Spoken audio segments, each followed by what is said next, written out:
Retornamos com o plenário TCM. Vamos conversar agora com o deputado estadual Kelps Lima. E o nosso entrevistado de hoje é o deputado estadual Kelps Lima, do Solidariedade.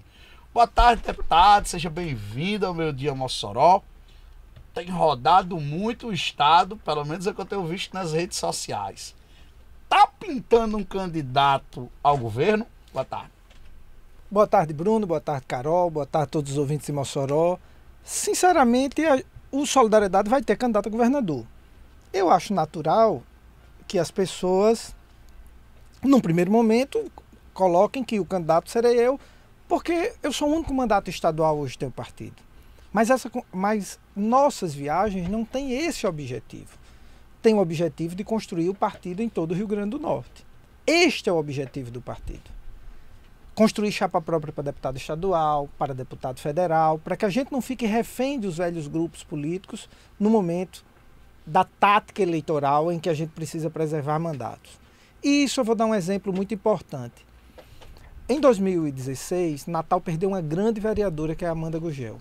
E olhe que eu discordo profundamente de uma série de pontos de vista de Amanda do ponto de vista ideológico. Não sou amigo dela, nunca sentei com ela para tomar um café. Como 4 anos aconteceu com o Ney Júnior. Mas ela, por não ter uma tática eleitoral correta, foi a segunda mais votada da Natal, ficou fora. Em 2014, eu tive esse problema. Eu não tinha partido para me coligar, o Solidariedade é novo, só tinha eu de candidato. O bloco que a gente compunha na Assembleia com o PCdoB, o deputado Fábio Dantas, e o PT, Fernando Mineiro, o PT não quis se coligar com a gente. E eu tinha a seguinte opção: ou ia para o sacrifício e fazia uma aliança na proporcional com o PMDB, com quem a gente diverge ideologicamente, ou eu ia ter uma grande votação, eu fui o 4º mais votado do Rio Grande do Norte, e ia ficar fora. E não ia dar continuidade ao trabalho. O que é que a gente decidiu naquele momento? Vamos fazer uma tática eleitoral, preserva o mandato, não se alia, e a partir daí nunca mais a gente vai se coligar, porque nós vamos construir chapa própria. Então esse nosso movimento é justamente para reforçar a nossa independência. Claro que a gente quer que daí surja uma candidatura a governador. Eu tenho preocupação de colocar o meu nome de forma antecipada, porque eu acho que não será um nome que vai resolver o problema do Rio Grande do Norte, e sim um projeto. O nome tem que ser consequência desse projeto. Como é que fica a organização do partido com a questão do fim das coligações? O deputado concorda com o fim das coligações? Fim das coligações. Concordo totalmente. Coligação só serve para arrumado político. Tem que acabar as coligações, certo? Tem que diminuir o número de partidos. E as pessoas têm que aprender a falar com os diferentes. Cada um, porque você tem 2 tipos de partido pequeno. O que quer vender a legenda na época da eleição e o que quer ser dono da verdade. E aí você tem um monte de gente de bem, dividido num monte de partidinho pequenininho, porque cada um quer ser dono da verdade. Qual é o problema de sentar para conversar, se unir no partido só e ter a divergência interna? A vida é assim, isso é assim dentro da nossa casa. A gente tem divergência dentro de casa. A gente tem divergência no ambiente de trabalho. E o exercício da democracia para a gente ter um partido, um país grande, um estado grande, são os divergentes sentarem. Claro que essas divergências não podem ser insuperáveis, elas não podem ser de caráter, de princípios, de honestidade. E aí a diminuição de partido e fim de coligações vai criar um ambiente muito melhor. Kelps, tem uma pergunta aqui de Gambia. Sobre o candidato a deputado federal aqui de Mossoró. Qual o significado? Mossoró é a 2ª maior cidade do Rio Grande do Norte. É uma cidade de extrema importância. Está mal representada do ponto de vista federal. O Solidariedade quer apresentar uma alternativa para a cidade. Quer apresentar uma alternativa para a região. Claro que você não vai ter um deputado federal só de Mossoró. Quando você é deputado federal, você é deputado do estado inteiro. A gente está na reestruturação do partido aqui em Mossoró, conduzida pelo Soldado Jadson, que é o presidente. Vários outros nomes estão vindo. Laurence Amorim, que é ex-prefeito de Almina Afonso, mas mora aqui, tem uma relação muito estreita com a cidade e que é pré-candidata federal. Alisson, que é candidata a deputado estadual, pré-candidata a deputado estadual. Alisson lá da UFES. Alisson da UFES e outras candidaturas que estão surgindo aqui. E o partido de Mossoró, eu acho que a gente vai se consolidar e ocupar um espaço bem importante em 2018, em 2020. O perfil que está sendo construído aqui agora, um perfil de muita independência, igual como a gente faz no estado. A gente está muito animado com o partido aqui em Mossoró. Como é que o deputado vê os nomes que se apresentam hoje à disputa ao governo do Estado para 2018? Eu não tenho, Carol, muita preocupação com nomes, eu tenho preocupação com projetos, porque não são pessoas que resolvem o problema. Olha a frustração que a gente está com Robson Faria, que se vendeu como salvador da pátria e um desastre absoluto administrativo. Robson não precisa analisar. Ele assim, precisa analisar ele como candidato, porque ele já foi testado e se existe uma obra que será marcante no governo de Robson, será o maior nível de insegurança e de violência da história do Rio Grande do Norte.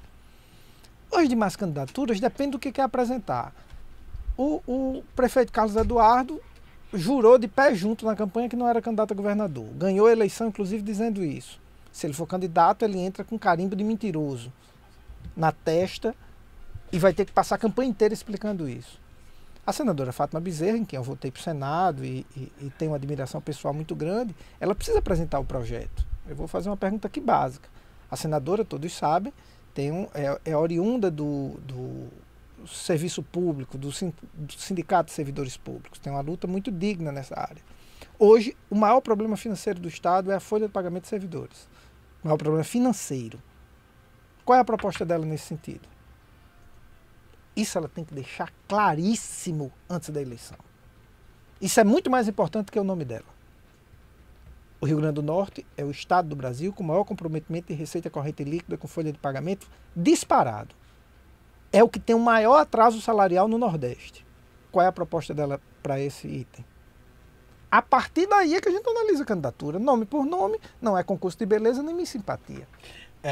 Deputado, a gente tem visto o governo Robson, o governador tentando, ele esteve aqui na quarta-feira, tentou passar um discurso que o presente de Papai Noel, não sei se o senhor chegou a ouvir essa entrevista, ele disse que o presente de Papai Noel que ele quer dar ao servidor é o salário em dia. Dá para acreditar? Olha, deixa eu fazer um anteparo aqui para medir bem o que eu vou dizer. Eu não tenho nada pessoal contra o governador Robson, né, contra a família dele, ele tem um respeito. Mas Robson é o governador mais mentiroso da história do Rio Grande do Norte. Claro que não dá para acreditar. Claro que não dá para acreditar. Isso é uma mentira deslavada. Robson, se ele for candidato, vai ser uma desmoralização na campanha, a quantidade de vídeos que tem dele mentindo e com documentos e fatos posteriores a isso. E eu não estou dizendo mentira na campanha não, porque não tem nem graça. Eu estou falando depois dele governador. Ele fez um pronunciamento, a leitura da mensagem do segundo ano de governo, dizendo que ia diminuir em 800 milhões de reais por ano a folha de pagamento. Está lá gravado.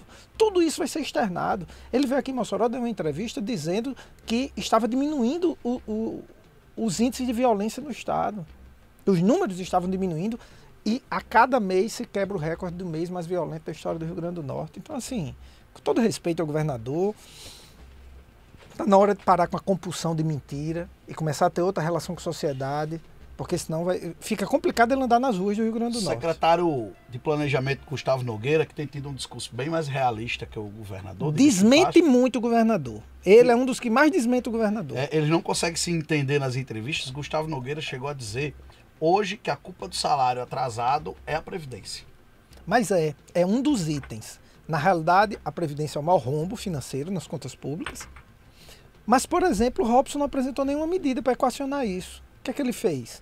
Ele gastou o dinheiro dos aposentados, ele fez empréstimos em banco, ele gastou o dinheiro dos precatórios, ele fez um aumento de carga tributária maior dos últimos 20 anos no Rio Grande do Norte, com apoio da maioria da Assembleia Legislativa, infelizmente. Né?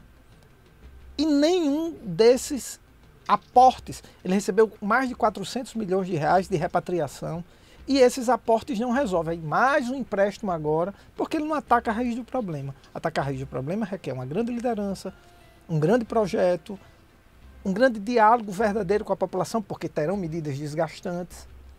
E ele não cumpre nenhum desses requisitos. E o que eu torço para o ano que vem é que as candidaturas apresentadas cumpram esses requisitos, de pactuar isso com a população antes, para ele ter o ambiente mínimo necessário para tomar as medidas de impacto no início do governo. Nós temos aqui a participação de João Paulo Marques, que faz duas perguntas. Gostaria de saber do deputado por que, numa reportagem que ele viu no programa Profissão Repórter sobre a tornozeleira eletrônica que o deputado de som está usando, por que muitos não quiseram se manifestar sobre a situação, que é bem constrangedora por sinal. E também o que o deputado avalia da gestão Micarla, já que foi secretário de Mobilidade Urbana. eu fui um dos deputados, só 2 deputados que toparam dar entrevista na Rede Globo sobre essa situação do Disson. Eu fui um deles, né? Tudo bem que a entrevista foi editada, não saiu necessariamente o que eu disse, né? Mas eu dei lá a minha opinião, que era constrangedor ter um deputado na Assembleia usando tornozeleira. E eu disse, a situação é extremamente constrangedora para os deputados, para mim, acho que para ele também, para a família dele, e é uma situação muito constrangedora. A gestão de Micarla foi muito ruim. Muito ruim, foi absolutamente reprovada pela população de Natal. Eu fui secretário o primeiro ano da gestão, somente o primeiro ano. E a gente fez um projeto na área de trânsito, que era secretário de trânsito, chamado Via Livre, foi premiado nacionalmente, inclusive isso catapultou meu nome para ser eleito deputado, um dos mais votados da cidade. Quem é de Natal fazia bem a diferença do que estava acontecendo em geral na gestão e o que a gente estava fazendo. E eu lamento muito a gestão ter dado errada, como eu lamento a gestão de Robson estar dando errado. O bom para as cidades e para o Estado é que a gestão ainda é incerta. Eu não fico torcendo para dar errado, mas eu, como não faço essa conveniência política de troca de apoio por cargo, eu me sinto na liberdade de criticar o que está errado. Micarla deu errado, Robson está dando errado. Franklin Robson diz aqui, gostaria de parabenizar o deputado Kelps, falar que admiro o trabalho dele e que é um bom nome para o governo. Leonardo Simão também parabeniza o deputado Kelps. E Cadu Fonseca pergunta aqui, na opinião do deputado, quais nomes estão à altura para disputar o governo? Sinceramente, eu não sei, Bruno. Eu acho a nossa situação, nós estamos vivendo uma crise de liderança muito forte no Rio Grande do Norte. E eu volto a dizer, o importante não são os nomes, são os projetos e os compromissos que serão assumidos ano que vem. E quanto antes esses projetos e esses compromissos forem assumidos publicamente, inclusive para serem desmentidos, se forem fantasiosos, melhor. Eu torço para que todos os candidatos, independente do partido, apresentem projetos realistas. Quem disser que vai resolver os problemas do Rio Grande do Norte nos 4 anos vai estar mentindo. Quem disser que vai esvaziar todos os corredores dos hospitais em 4 anos está mentindo. Quem disser que vai recuperar todas as estradas do Rio Grande do Norte em 4 anos está mentindo. Não funciona assim. Quem disser que vai recuperar o Rio Grande do Norte sem tomar medidas amargas está mentindo. E tem que dizer qual o caminho.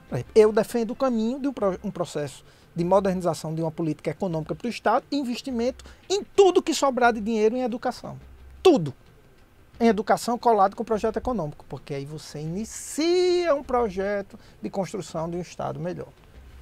Planalto TCM fica por aqui. Uma boa noite, eu vou sair de férias. Em novembro eu estou de volta apresentando o Plenário TCM. Você vai ficar com a companhia de Carol Ribeiro. Até lá!